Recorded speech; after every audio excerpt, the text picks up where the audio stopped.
to the world.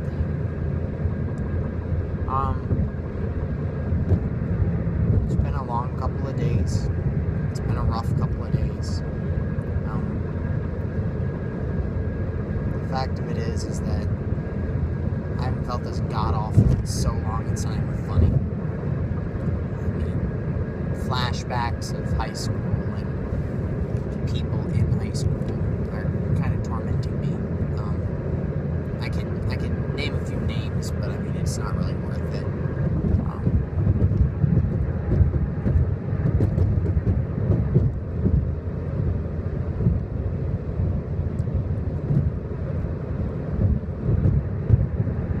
It's really sad because when all is said and done,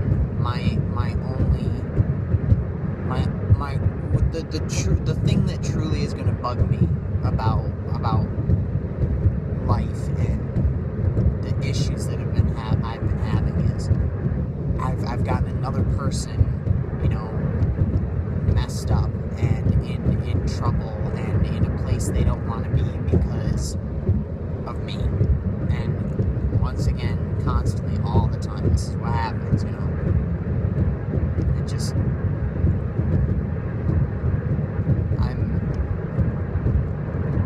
I worked for so long on building up that wall, and then, I've let it down a couple times, I've allowed people in, and the thing about a wall is if there's a hole in the wall, it doesn't work. And that's all that this has taught me, yet again, is that I open up to people, and I learn to be a person again, and then by the time I'm done, I'm just reduced to a shell of what I was, yet again. And it's just on repeat, It's sad, it's pathetic, it's abysmal, it's annoying, it's frustrating, it's debilitating,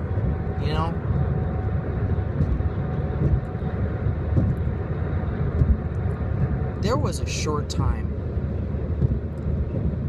when I was younger, and let me just rephrase that.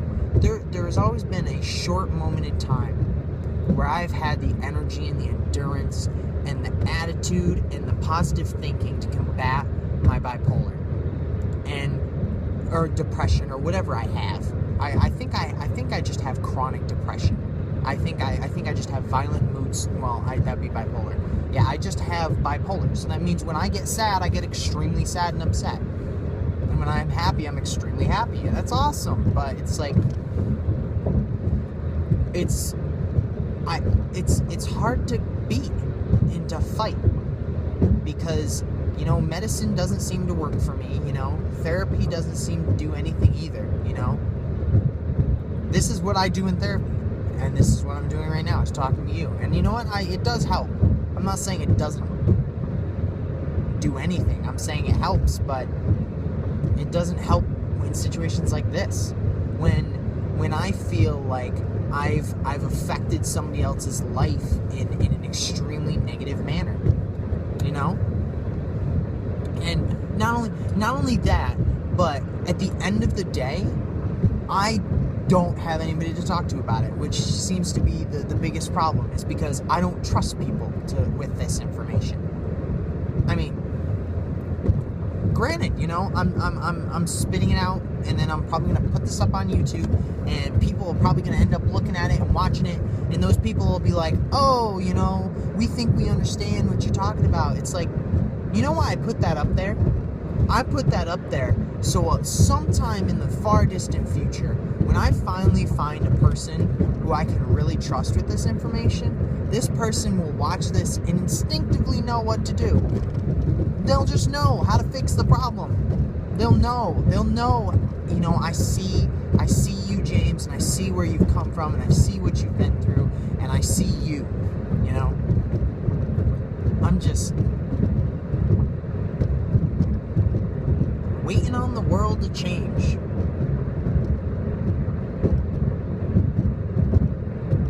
I don't understand it. And I'm not claiming that I ever did or do. At no point in my life have I ever sat before anybody or stood before anybody and said, I understand this world and I understand the people in it, and I can command that.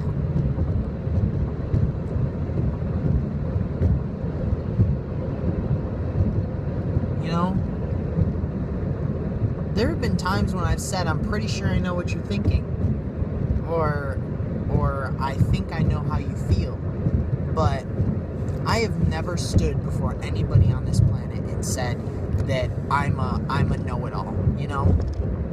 And if I've ever acted like that, I mean, it wasn't on purpose, that's for sure. I never on purpose said, I'm a know-it-all. I know everything I'm doing and I understand perfectly this entire world.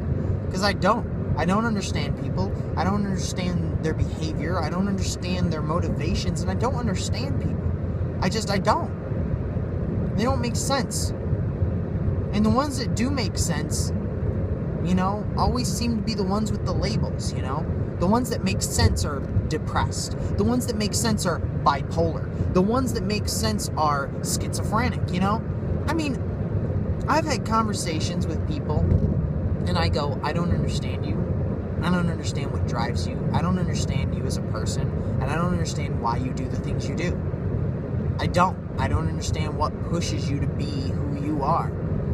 And it seems so clear to me. So clear to me. And what seems so clear to me is not so clear to other people. And what seems so clear and so instinctive and so natural and so correct to other people just seems so wrong to me.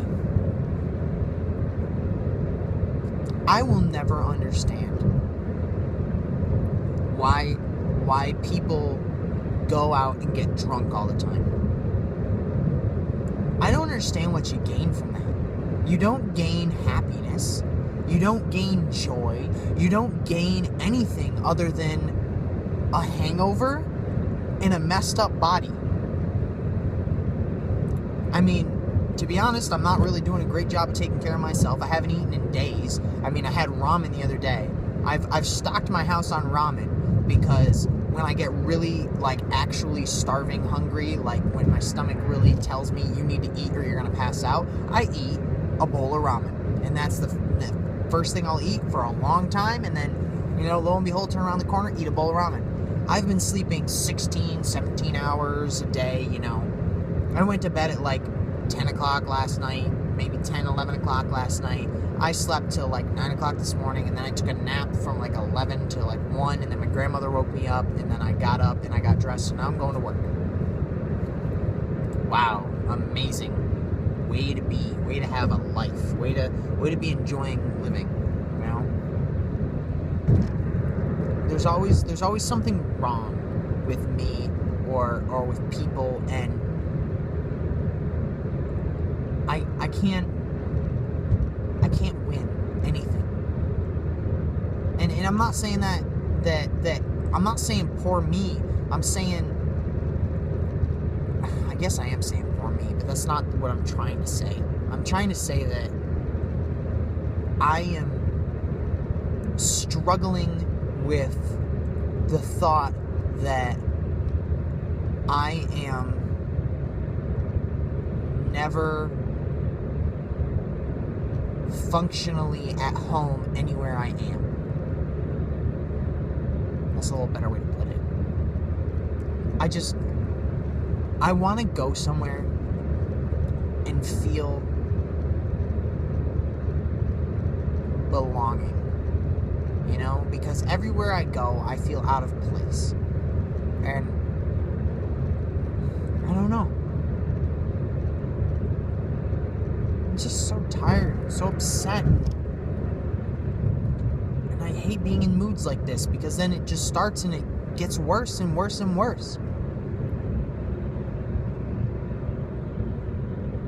Music therapy this morning, dancing like a madman again. Smashing on my piano for hours for no reason. You know, I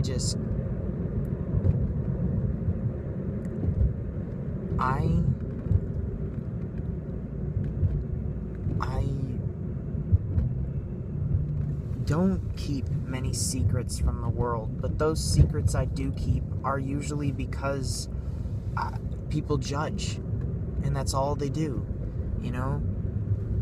I don't understand some days how the world continues to move when all people do is judge. When all people do is spend their time ruling other people.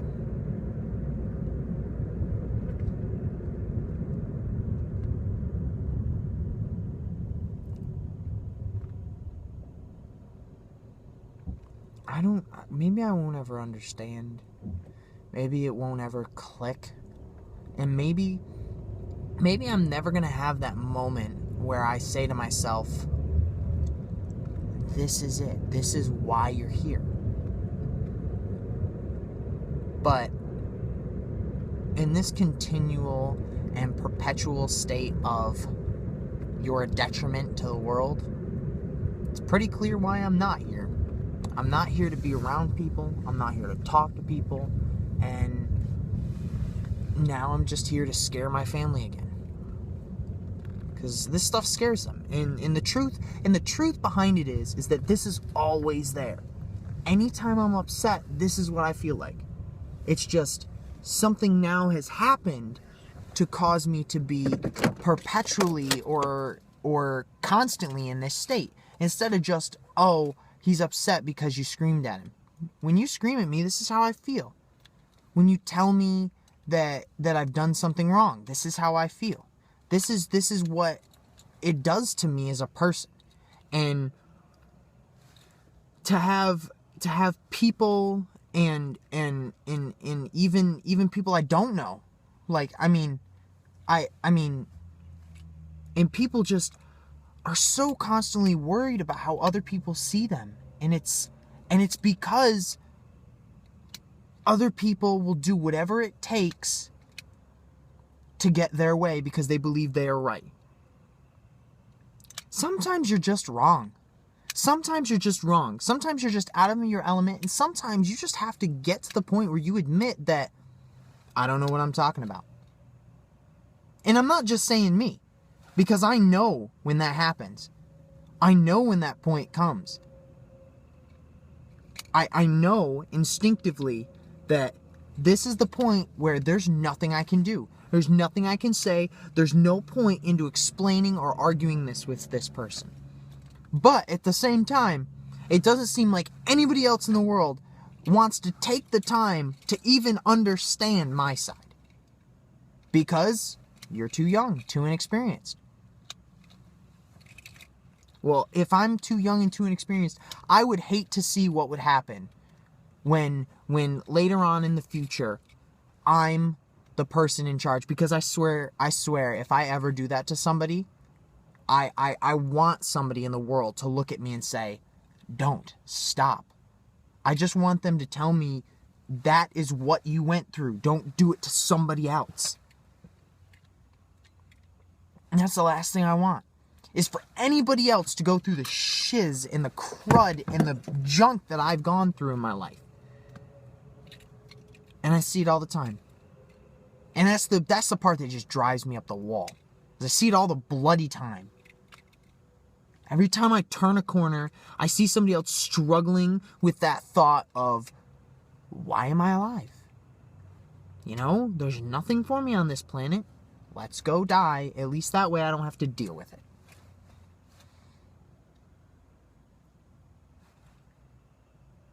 Yeah. And we hit the meat and the potatoes of it. That's where my mind is. Oh shit. Wait until my family figures that out. But I guess they probably already have, because they haven't talked to me in days. Oh my god, it makes sense now. They instinctively know when I'm depressed, and then they avoid me because they don't know what to do, and then they're going to start freaking out and taking care of me. But then, when I'm in a good mood, it's a problem. There's no way to win. At all. Winning is not something that James can do. Losing is his second nature. I think that's enough for now, but you understand the point. You all do. You all understand. And you all can figure it out. No, I'm not going to kill myself. Last thing I need is cops or anybody else showing up at my door again. I don't want to go back there. And it's not, I don't want to go back there because I hated being in the hospital. I don't want to go back there because that place truly made me want to die. Because that was the point in my life where I said to myself, wow, this is what life could be like. I love it. You communicated with people. I was surrounded by people I felt at home with. And, you know, it's just, it was easy. It was simple. No rules, no responsibilities, no problems, no nothing. And it just worked for me. And I don't want to go back there because I was happy.